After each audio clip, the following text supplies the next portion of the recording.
Hi, my name's Grant. We're here at Cooperoo Mini Ramp and today I'm going to teach you guys how to do backside disasters.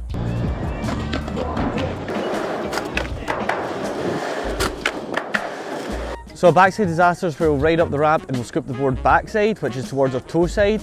We're going to go full 180 and we're going to try to land the middle of the board in the middle of the coping.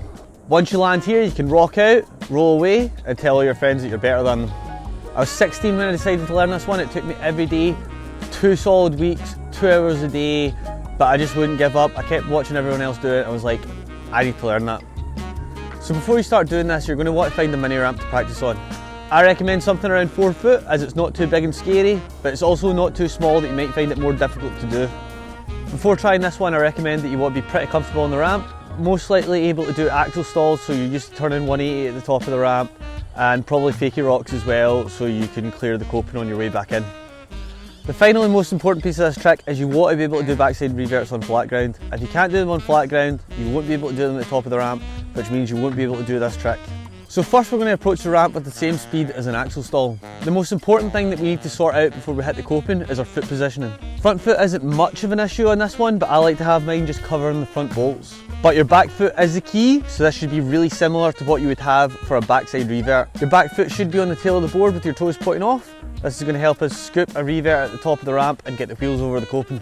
So we've got our foot positioning down, so what's next? Well, next we need to look at how we're going to get that 180, and that 180 comes from spinning our shoulders.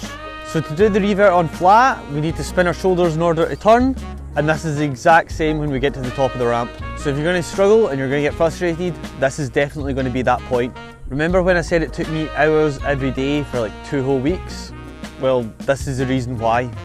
So at first you might find that you just can't commit, and then you might start committing and finding that you're coming up too fast, leaning back and falling onto the deck. Then you'll probably find that you're standing up on the board, but your front truck's hitting the coping. All this is normal when you start learning this trick. You just want to keep practicing until you can spin and land the middle of the board in the middle of the coping. A lot of these issues will be sorted when you feel confident enough to put most of your weight on your front foot so you can lean into the ramp. So you've spent hours, weeks, even months trying this trick, and you're finally starting to land with the middle of the board and the middle of the coping, and you're leaning over that front foot. So what's next? Next is where I said that you would ideally want to know how to do a fakie rock. Knowing how to fakie rock will allow you to put the right amount of pressure on that front foot so you can lift the nose of the board up and clear that back truck without hanging up. Just remember that you're going to land more twisted on a disaster than a fakie rock, but the same rules apply. Just take all pressure off the back foot and lean into it and apply pressure to the front foot. This will move the nose of the board and it'll kind of feel like a seesaw motion. As you push down on the nose of the board, keep weight on the front foot until the back truck clears. Once you're confident that your back truck is cleared, centre your weight over both feet again and ride back down the ramp. And that's my trick tip for the backside disaster. I just want to say that if you're struggling to do this on a smaller ramp, although it's good for learning, you might actually find that by the time you learn this, it's actually going to be easier to do it on a bigger ramp. It sounds a bit weird, but it does work that way. So if you have any questions or you're struggling with this, then please let me know in the comments. Other than that, if you like this video, then give it a like and subscribe for more.